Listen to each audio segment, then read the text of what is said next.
Klobuchar, Markey, and Smith. Small business owners from across the country. We have Dominic Pernomo, owner of Yono's Restaurant in Albany, New York. I had the pleasure of being there and seeing what a great job he does. We have Beth Bencki, founder and CEO of Busy Baby in Zumbrota.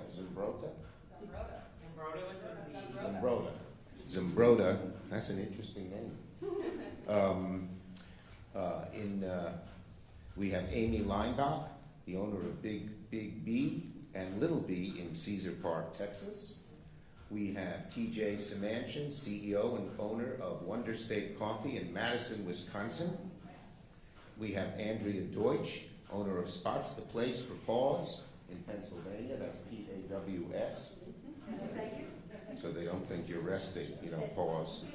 Joanna Hellriegel from Washington, D.C. We have Ivy Mix from, Joanna's restaurant is or business is called Ama. Did I say it right? She may not be here, so no one will correct me. We have Ivy Mix, Leonda. It's a business in New York City. We have Vicki Lee Parker High, North Carolina Sustainable Business Council. We have Holliswell Silverman, the Eastern Point Collective. And we have Richard Trent of the Main Street Alliance. He's the executive director. So we have a lot of small businesses represented here. And you know why? Because they're hurting. As all the folks behind me know all too well, President Trump's trade war is economic arson on our main streets. President Trump's trade war is economic arson on Main Street, and these folks are getting scorched. Trump's tariff tax is jacking up prices, smashing supply chains, forcing small shops to raise costs, lay off people, or worse yet, close their doors altogether. While Trump has been busy helping the billionaires, Main Street pays the price. While Trump has let mega corporations, CEOs, and his donors have his ear on exemptions when they want relief from tariffs, small business owners have been left out to dry. You're a big business, you can knock on the White House door and say, I need an exemption, I need this, and Trump goes along. These people don't have that access to the White House, and Trump doesn't even seem to care. So, today Senate Democrats are showing America the faces, businesses, and communities impacted by Trump's devastating trade war, He's had a bad tax war too. Today, Senator Markey will announce legislation that I'm proud to co-sponsor to exempt small businesses from the president's destructive tariffs. Protecting small businesses shouldn't be a partisan issue. It's a national priority. And let's not forget, the 35 million small businesses in America employ 59 million people. That's about half the private sector jobs in the country are in businesses like those depicted here. Small businesses play a significant role. They're even more needed in rural communities. And there, they account for about 54% of rural workers. They're the backbone of our economy, yet right now they're bending over backwards to make ends meet, to not charge their customers more, to not lay off employees. That's the dilemma they're all faced with. 72% of small businesses say erratic tariff policies create, quote, a whiplash effect, disrupting planning and long-term decisions. In that way, small businesses and big businesses are alike. They can't plan unless they have certainty. They can't make that order that will come in 3 months from now if they think the price is going to go way up. 81% of small businesses say, thanks to President Trump's tariff tax, they would be forced to raise prices for consumers, and many indicated they would lay off employees as a direct result of increased costs. I've visited many small businesses from one end of the state to the other, and you should see the anguish on the faces of these small business people.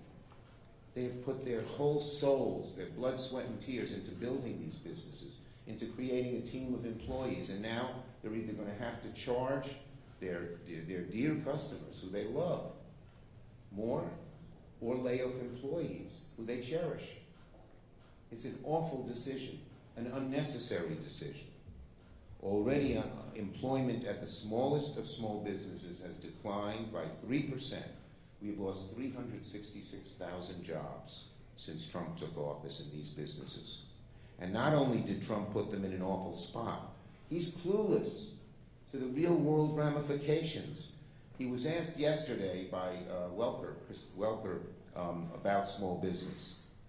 Trump highlighted, incorrectly I might add, how wonderful tariffs are for big businesses. And he said how he doesn't care one iota about the concerns of small businesses or American families suffering from high prices. He just didn't care. He went on bragging about himself. I watched the clip.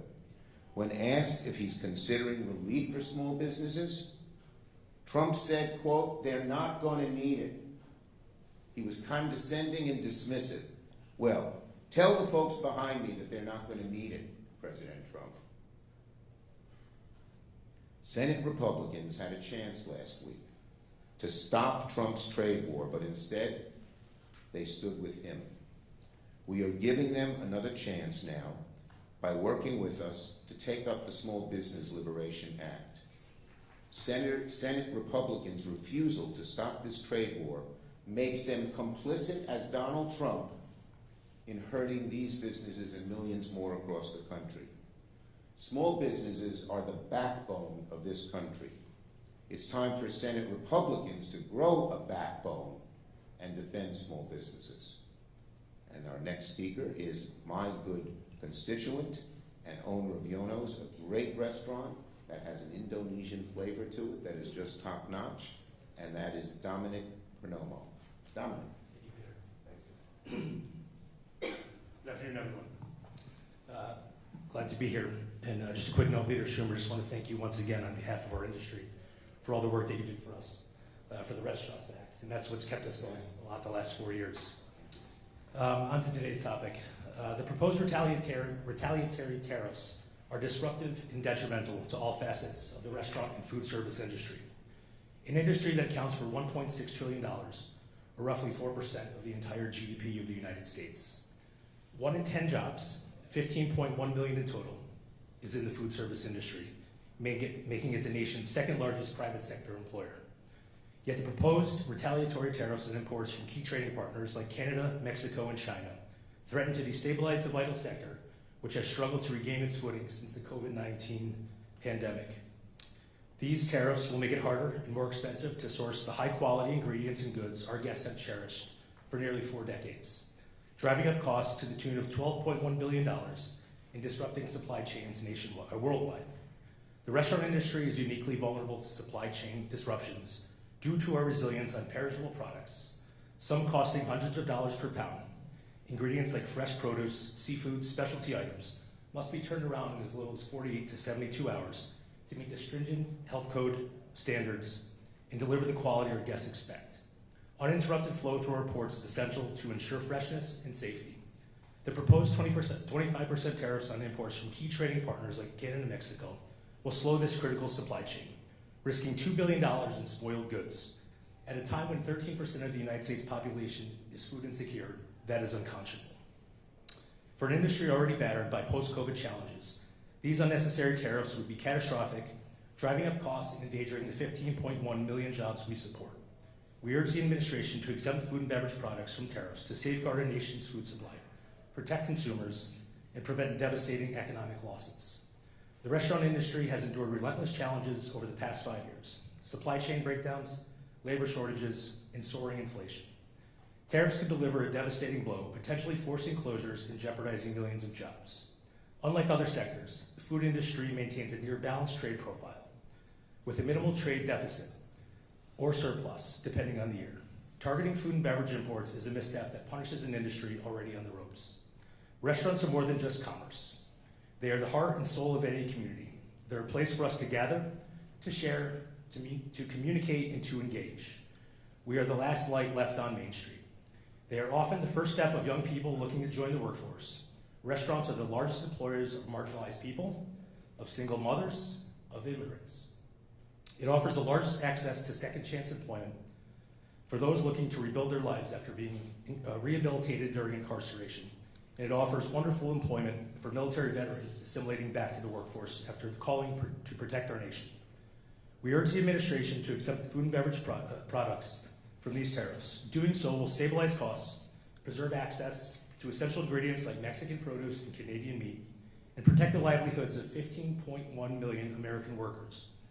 If the administration is truly committed to safeguarding American jobs and strengthening the economy, eliminating these tariffs is a crucial step to secure the future of the food service industry, one of America's most resilient and cherished sectors. Thank you. Thank you, Dominic. Great job. Okay. And our next speaker, and I'm going in the set order here, and the set order is here, Senator Amy Klobuchar. Okay. All right. Well, thank you so much, Leader Schumer. Thanks for your leadership on this. Thanks to my colleague, Senator Smith, and mostly thank you, Senator Markey, for having the wherewithal to think of this great idea. Because we are in a whole lot of trouble in general in the economy. We know that. Americans know it when you see the numbers of the president's first 100 days. But it is small businesses and small farms and small ranches that are really going to be bearing the brunt of this. I know, having talked to them, I've just met a bunch of farmers, and they're losing their soybean markets. They don't know what they're going to do. They and the small business owners that are standing here with us today, they do not have a direct down number for the White House. They do not have the president's cell phone. They are not like a major CEO of a Fortune 500 company that can call and get a meeting with the White House and then get their products exempted. They weren't invited to the J.P. Morgan secret meeting with the Treasury Secretary, where the Treasury Secretary gave them little tips on what was going to be happening here. They're excluded from all of that. And that, in addition to what this is doing to our economy as a whole, to big business, small business, the $4,000 tariff tax for every family, the $200 grocery tax for every family, but the unfairness and the destruction of the competitive marketplace for small businesses will have longer-term effects than anyone can even imagine. So one example of the small business here today is a Minnesotan, and we're really excited. Her name is Beth Bencki. The leader mentioned her. She was this is really like what we call ironic. She was at the Small Business Administration just before this, is that right? To get an award. She's Minnesota's Entrepreneur of the Year. She makes baby equipment for high chairs. That's why it's called Busy Baby, because they throw things off the high chairs. She has just been getting her products on shelves all over in major retailers, and then she is hit by these tariffs. This is a living example where they're giving her an award for her incredible entrepreneurship as a small business, and then they're socking with her with these tariffs that make it impossible to run her business. And with that, I turn it over to Beth.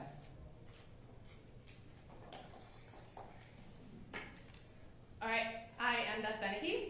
I am a 10-year Army veteran, active duty, served in Bosnia, Iraq, Kuwait, Kosovo. I had my son Christian 8 years ago, and I had an idea for a baby product. And I made a prototype for myself and one for my friend, and she said, "Oh my gosh, this thing is so useful, you should make it for real." I thought, how would I do that? And I found a product developer who helped me come up with the design, who helped me find a manufacturer. And because this was a product that never existed before, no U.S. manufacturer was willing to take the risk on making it. They need to make hundreds of thousands of units, not 2,000 units.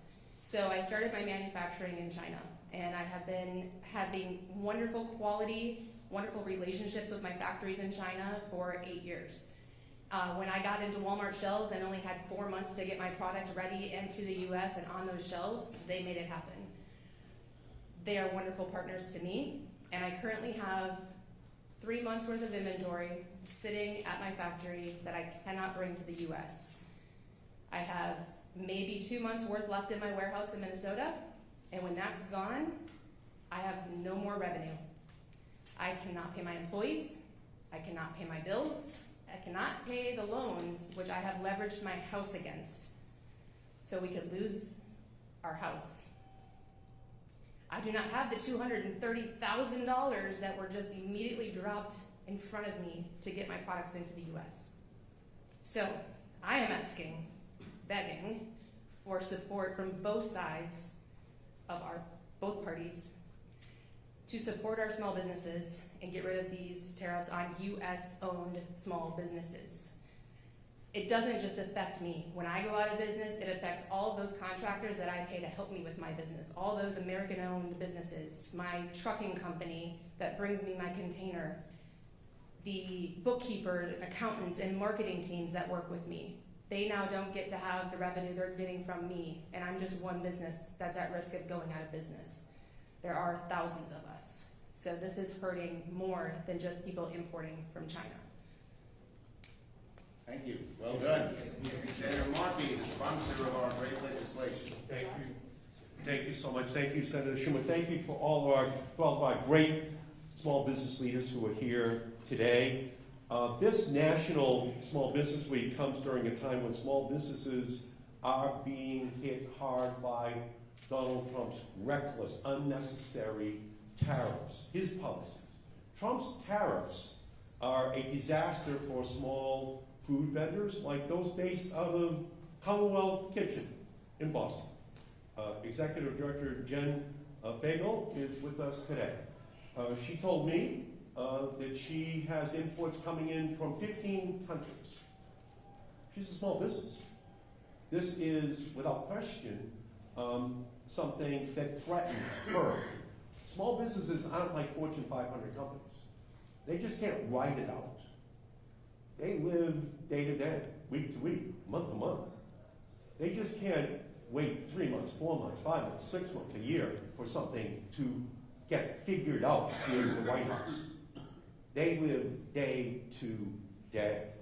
And that's why she is seeing price increases. That's why all of the people behind us are seeing containers, basic ingredients, everything from eggs and sugar to vanilla and vinegar all increasing. And even with the 90-day pause, small businesses can't afford this cloud over their head, or the remaining reckless Trump tariffs could return in a nanosecond. And that's why, with Senator Schumer, I'm introducing the Small Business Liberation Act with Senator Hirono to provide an exemption for small businesses in our country from Trump's Liberation Day. Because it is not Liberation Day, it's Obliteration Day for small businesses. It will be a massive economic liquidation day for small businesses. We have 7 million people in Massachusetts, and we have 734,000 small businesses. And the same percentage exists for every single state in our country. They are Main Street. These aren't the firms listed on the NASDAQ or the S&P 500, but they are the lifeblood of our economy. 97% of all businesses that trade internationally are small businesses. And they represent 30% of all trade for our country. And that's who these people are behind us today. Those are the people who can't afford to run the risk that Trump does not know what he's doing, because they are the ones who are going to become the economic roadkill for this economic experiment which he is running. So he's shown his willingness to give relief to CEOs of the big tech giants and grant them an exemption. Apple gets an exemption, but how about people who need apples for their businesses? Do they get a relief? It's only fair to provide an exemption for small businesses that operate on razor-thin profit margins. If Republicans are serious about helping small businesses, they need to start listening to the ones in their state. They need to start listening to Rotarians, to Kiwanians, to the Chamber of Commerce, not here in Washington, D.C., but in the small towns and cities all across our nation. So I thank you, Leader Schumer, for hosting this important event, for uplifting the stories of small businesses being harmed, and working for us to introduce this legislation, which will give relief to all of the small businesses in our country to Trump's economic experiment. Thank you. This small business tax that the tariffs bring about affects red states, blue states, and purple states. We are here to welcome Allison Vick, owner of Little Blue Macaron and Little Blue Bakehouse in Raleigh, North Carolina, a purple state if there ever was one. Hi, thank you so much for having us. Thank you for giving us this platform. Like you said, I own a bakery in Raleigh, North Carolina, but we're not just a bakery. We are an incubator kitchen for small bakery businesses. So we house small bakeries that are trying to figure out their place in the economy and in the marketplace. And it is so hard to do that when you're constantly up against a tidal wave of things coming against you, like tariffs, taxes, even the cuts to SNAP, Medicaid, anything that's on the chopping block ultimately affects us. We're already seeing packaging delays, so we're not able to even put pastries in the boxes that we've been using for 2.5 years because our distributors are not sending them to us because they're not able to obtain those items. And these are manufacturers that have US-based products but require things that come from overseas to manufacture their product, so we're not able to receive them. We're seeing increased cost in kitchen equipment. We're just crossing our fingers and hoping that the equipment that we use every day doesn't require a new part and doesn't break down on us, because we don't have the ability to wait 3 months to see if we're going to be able to get that, or to pay 4 times the amount that we would have paid for that only so many months ago. Small businesses are the pillars of our communities, but we can't support all of the weight. We need help. We need these tariffs to be taken out of the realm of things that we are responsible for. We need your help.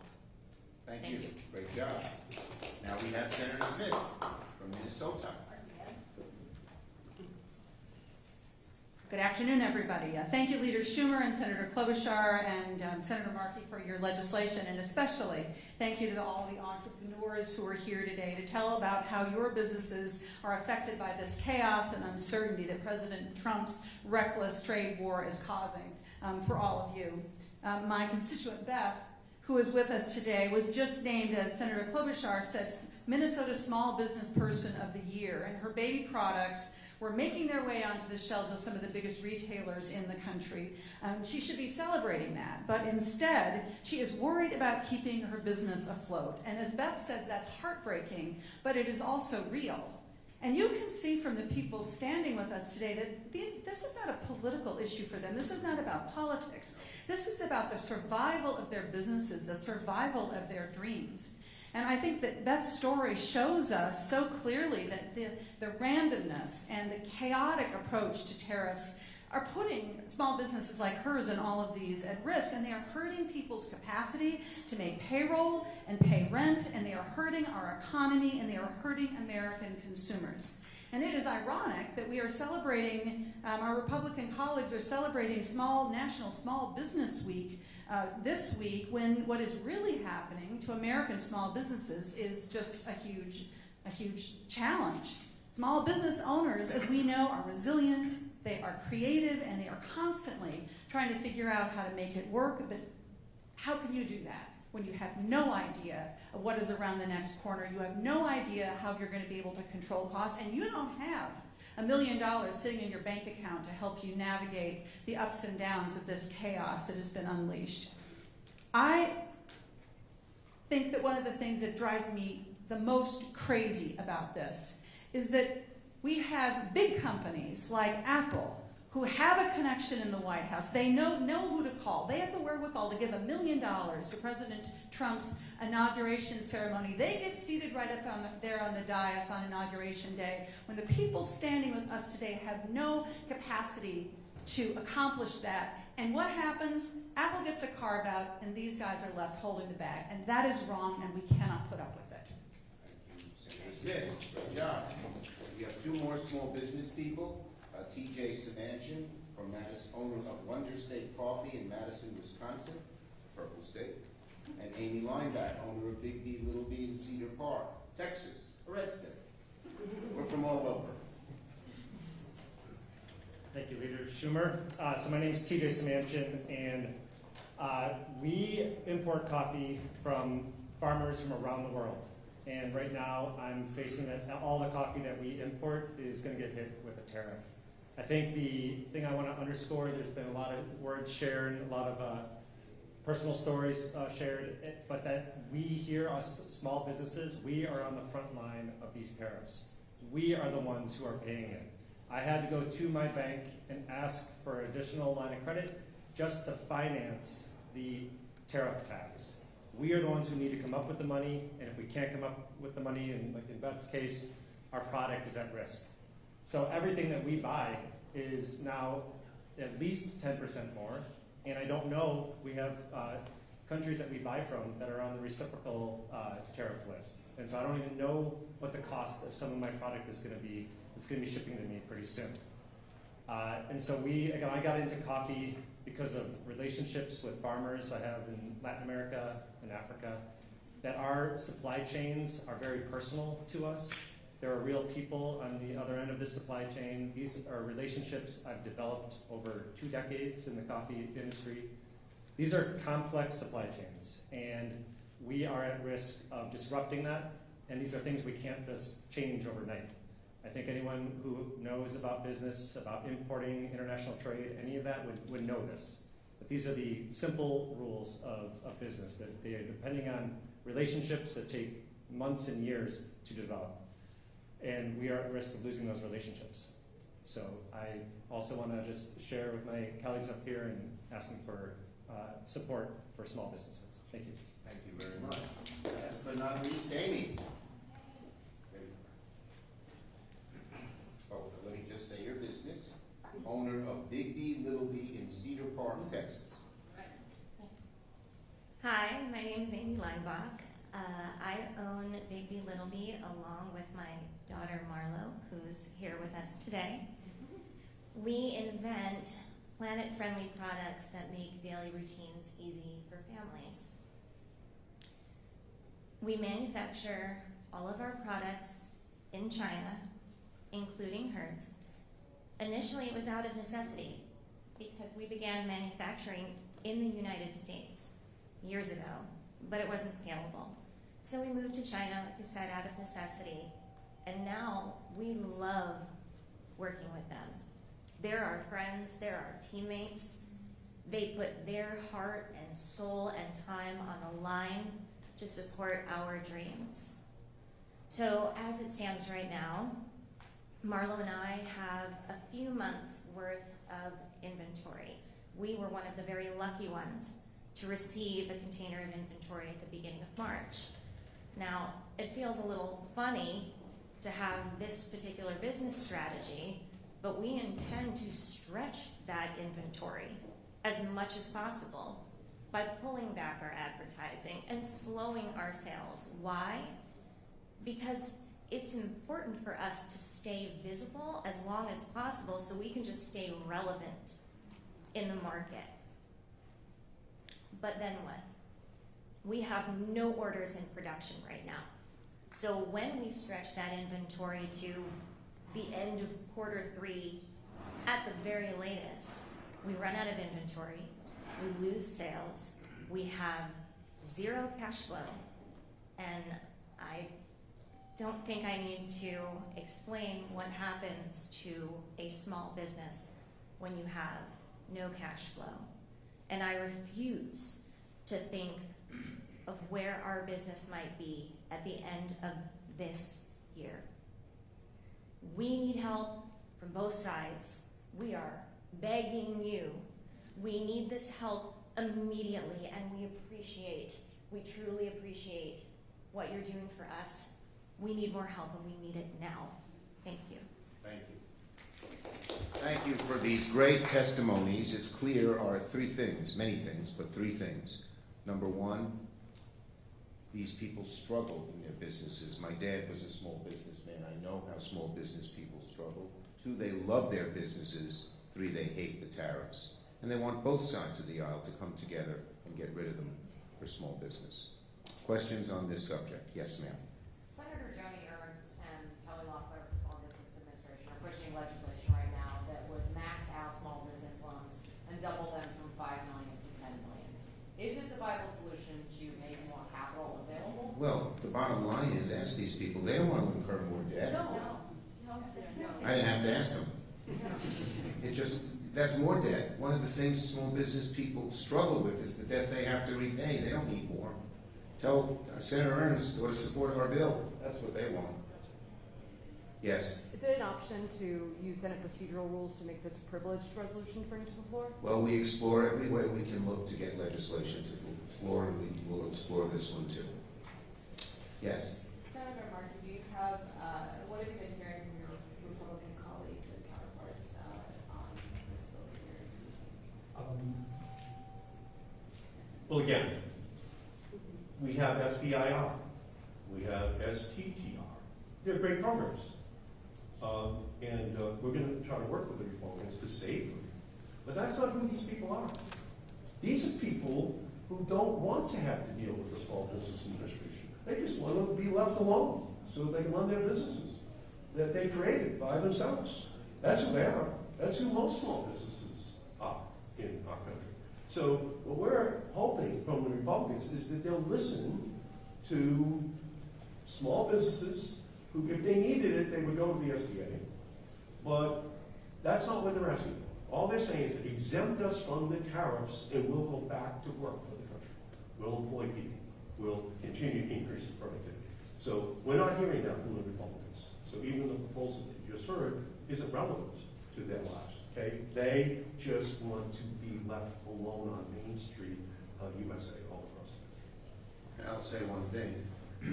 I don't know what we're hearing from our Republicans, but I'll tell you this. Our Republicans are hearing from small businesses across the country because they're really hurting. These people are just such fine people, the backbone of America. And they're hurting for no good reason. We have to help them. Thank you, everybody. These tariffs have already cost small businesses like these $26 billion since this Liberation Day started. Liberation Day started, and it can't continue indefinitely. They don't have that kind of money. Thank you, everybody. Thank